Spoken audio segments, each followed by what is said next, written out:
आयुष्यात कधी काय होईल ना सांगताच येत नाही. माझ्या बाबतीतही असंच काहीतरी झालं होतं. काय घडलं होतं ते मी सांगते तुम्हाला.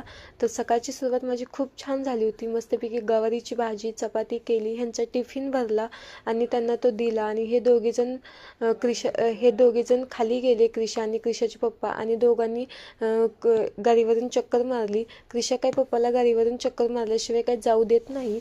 मग लगेच आम्ही दोघीजण वरी आलो आणि मस्तपैकी गरमागरम चहा आणि तेल लावून केलेली चपाती मी खाऊन घेतली. आणि क्रिशाला थोडंसं दूध दिलं तर क्रिशा माझी ॲक्टिंगच करून दाखवत होती. मला तर खूप हसू येत होतं.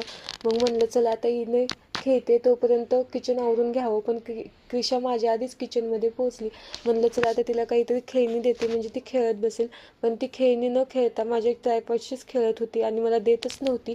मग मी तिच्या मागे लागून घेतलं कसं तरी, आणि ती माझ्या मागेच आली. मग शेवटी म्हणलं चला आता तिनं आहे तोपर्यंत आवरून घ्यावं, आणि मी आवरते. पण ती मला म्हणत होती चल मम्मी. मग मी म्हणलं थांब आले बाळा म्हणले, आणि तिनं वापस गेली. आणि वापस जाऊन मग तिथं एकटी असल्यामुळे ती लगेच वापस आली.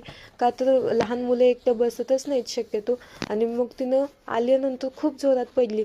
मग म्हणूनच म्हणलं की आयुष्यात कधी काय होईल ना सांगताच येत नाही. मला तर याची कल्पना पण नव्हती की ती आता पडेल म्हणून.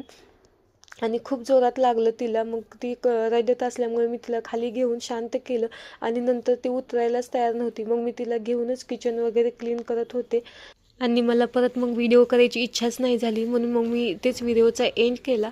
आणि खरंच लहान मुलांना काही झालं की आपलं मन कसं अस्वस्थ होतं ना, तसंच माझ्या बाबतीतही झालं. मग मी लगेच किचन वगैरे कसं तरी तिला घेऊन क्लीन केलं. आणि चला तर मग भेटूया अशाच एका न्यू ब्लॉगमध्ये. नवीन असाल तर नक्की सबस्क्राईब करा आणि माझा व्हिडिओ कसा वाटला हे कमेंट करून सांगा. चला बाय.